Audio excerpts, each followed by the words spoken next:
কখন কি খাবার দেয় এগুলো ইনশাল্লাহ দেখানোর চেষ্টা করবো। অনেকদিন পরে ভিডিও দিতেছি। তো প্রথমে দুইটা গাভীর জন্য দানাদার বাইরে নিবো বা ভুসি টুসি বলে এগুলো বাইরে নিবো। এই যে বালতিতে দেখতেছেন এগুলো হচ্ছে সরিষার খোল, রাতে ভিজাইছি সকালে দিতাছি।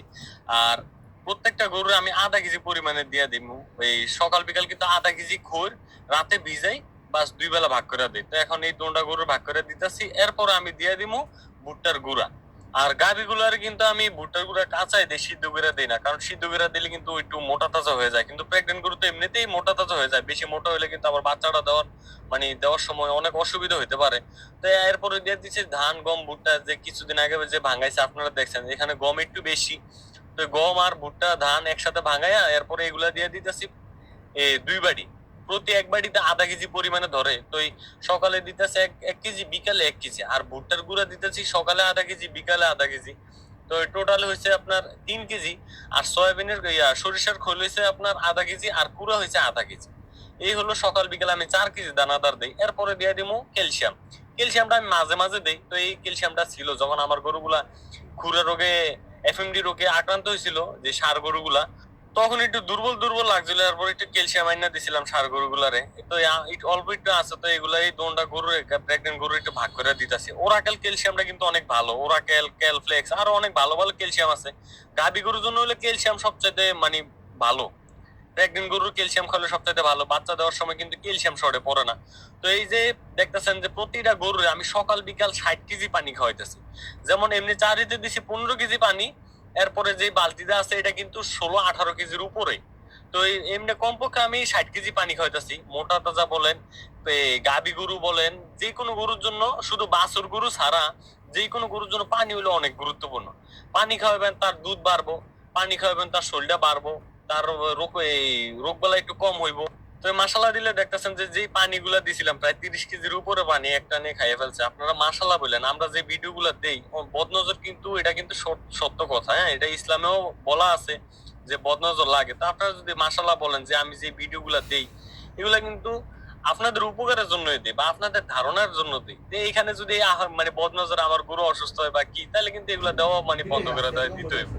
কারণ আমার একটা কিছু ক্ষতি হলে তো আমি আর পরবর্তীতে এটা দিতে চাবো না। এটা সবাই, আমি বলেন বা আপনারা বলেন, সবাই এই কাজটা করবো।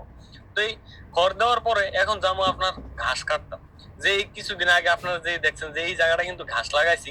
তো এই ঘাস লাগানোর পরে মানে অন্যান্য ঘাস উইটা কিন্তু বইরা গেছে, আমি সারও দিতে পারি নাই। আর আপনারা অনেকেই ঘাসে কাটিং এর লেখা ফোন দিতেছেন।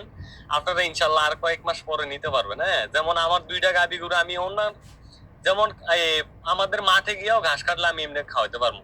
আমার গাছ মানে যে লাগানো ঘাসগুলো এগুলো তো দরকার নাই, শুধু আপনাদের জন্য লাগাইছি। বা আমি পরবর্তীতে যদি গাভী পালন করি, আমি আমার চিন্তা ভাবনা আছে যে পরে আবার মানে এখন আবার গাভী দিয়ে শুরু করবো, যেহেতু এখন অল্প একটু জানি।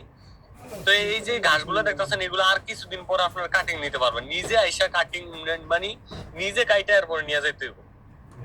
আমার কোনো টাকা টুকা দেওয়া লাগবে না। তো এখন যেই আলগা যে ঘাসগুলো আছে এগুলো কিন্তু জারা ঘাসের কাটি। আলগা যে ঘাসগুলো আছে এগুলো প্রতিদিন কাইটা নিতেছে, এখানে অনেক ঘাস হয়েছে। তো এখন একরা ঘাস আপনার 2টা গাভীরে ভাগ করে দিমু। আর আমার কিছু ঘাস পড়ে গেছে। দেখেন আমার কিন্তু লোকের সমস্যা, সব কাজ আমার নিজেরে করা লাগে। মাঝে মাঝে আপনাদেরকে ভিডিও দিতে পারি না, শুধু মানে ক্যামেরা মানে ভিডিও করার জন্য। যেমন আমার যে ছোট ভাই আছে, সেও অনেক ওই পড়ালেখাও করে বা অন্যান্য কাজ করে বা অন্যান্য ইয়াতে থাকে, সবসময় ভিডিও দিতে পারি না। তো এই অনেক ভাই আমার কল দেয়া বা পায় না, অনেকে রাগ করেন। দেখেন আমার সাথে রাগ করে মানে কোনো লাভ নেই। হ্যাঁ, আমি খুবই সাধারণ একটা ক্ষুদ্র একটা মানুষ। যেমন আমার সারাদিন পরিশ্রম করার পরে আমি আপনাদেরকে বলছি যে আমার মাগরিবের পর থেকে এশার নামাজের পর্যন্ত পাওয়া যাবে, মাগরিবের নামাজের পর থেকে। কিন্তু অনেক ভাই দিনে কল দেয়, পায় না, অনেক মানে খারাপ মানে মন্তব্য করে, মানে অহংকার হয়ে গেছে নাকি, অনেক কমেন্ট করে। দেখেন আমি এগুলো কি, আপনারা কল দেন এগুলো মানে এটা হলো আমার সৌভাগ্য। আপনারা আমার কল দেন, এটা হলো আমার থেকে আরো বেশি ভালো লাগে যে আমার মতো একটা ক্ষুদ্র একটা মানুষের কাছে আপনারা এত অনেক বড় বড় মানুষ কল দেন।